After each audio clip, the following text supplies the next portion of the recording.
My dad works in B2B marketing. He came by my school for career day and said he was a big ROAS man. Then he told everyone how much he loved calculating his return on ad spend. My friends still laugh at me to this day.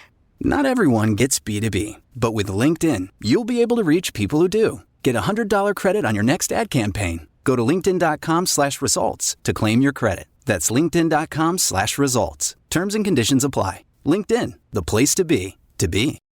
Today at T-Mobile, I'm joined by a special co-anchor. What up, everybody? It's your boy, Big Snoop Deal Double G. Snoop, where can people go to find great deals? Head to T-Mobile.com and get 4 iPhone 16s with Apple Intelligence on us, plus 4 lines for $25. That's quite a deal, Snoop. And when you switch to T-Mobile, you can save versus the other big guys' comparable plans plus streaming. Respect. And we up out of here.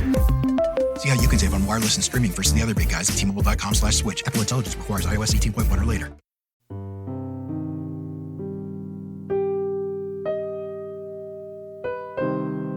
You're listening to The Wrong Station Pledge Drive. The Wrong Station is only possible with the support of listeners like you.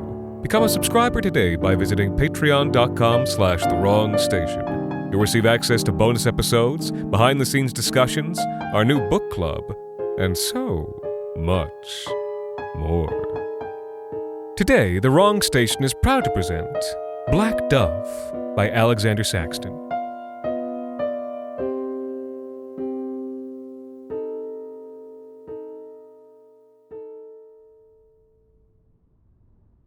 He didn't realize what had changed until he met his friend for coffee one afternoon on the patio at Ezra's, a shaded yard along the rail tracks, 2:30 in the afternoon, the Canadian Pacific hushing past every 5 minutes on the dot. A black bird with milky eyes sitting on the fence across from them. Well, that's weird. But his friend was looking at their phone. He tried again. No, seriously, look. A black dove. His friend glanced up, shrugged. Sure, sitting on a brown fence under a tree with green leaves. So what? He frowned at his friend. I don't get your point. I don't get yours. Doves are black, definitionally.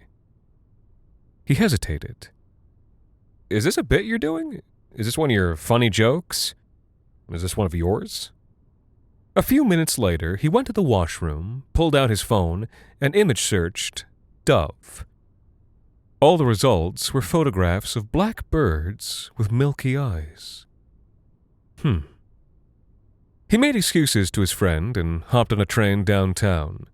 Used the station Wi-Fi to Google, "Why do doves have white eyes?" 1 foot tapping restlessly as the pages struggled to load. Nothing useful came up.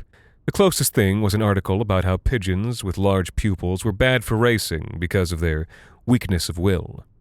He leaned forward and asked the woman sitting across from him, "Excuse me, but what color are doves supposed to be?" "I'm sorry," she told him. "Whatever this is, I'm not interested.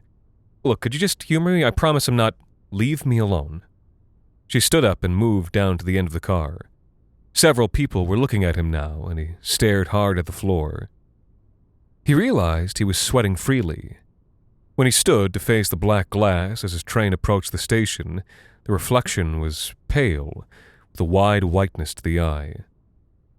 He didn't like the look of himself. He wondered if the watching passengers all thought he was insane. His co-working space was only a few minutes' walk from the station exit, but he went around the block 3 times, trying to calm himself down. There were pigeons stabbing at some old vomit on the trash can outside the A&W, and they seemed normal enough, but he was trying not to look down at them. By the time he arrived at the office, he decided to try and let the dove thing go. And yet, from the moment he sat at his laptop, the spreadsheet seemed to blur into Escher tessellations of black and white birds. He permitted himself a break, found a bird-watching subreddit, and posted a photo of a black dove, asking if there was anything unusual about it. Nope. No. Looks normal to me. He slammed his laptop, left the office, jumped on the train.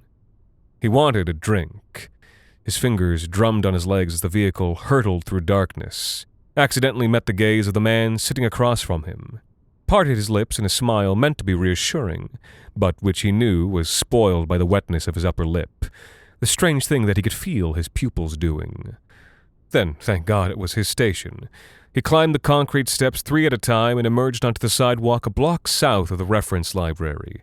A cloud of pigeons took flight before his boots. Some of them were velvet black.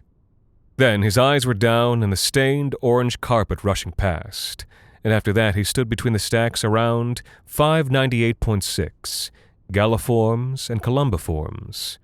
20-odd books on the subject of doves.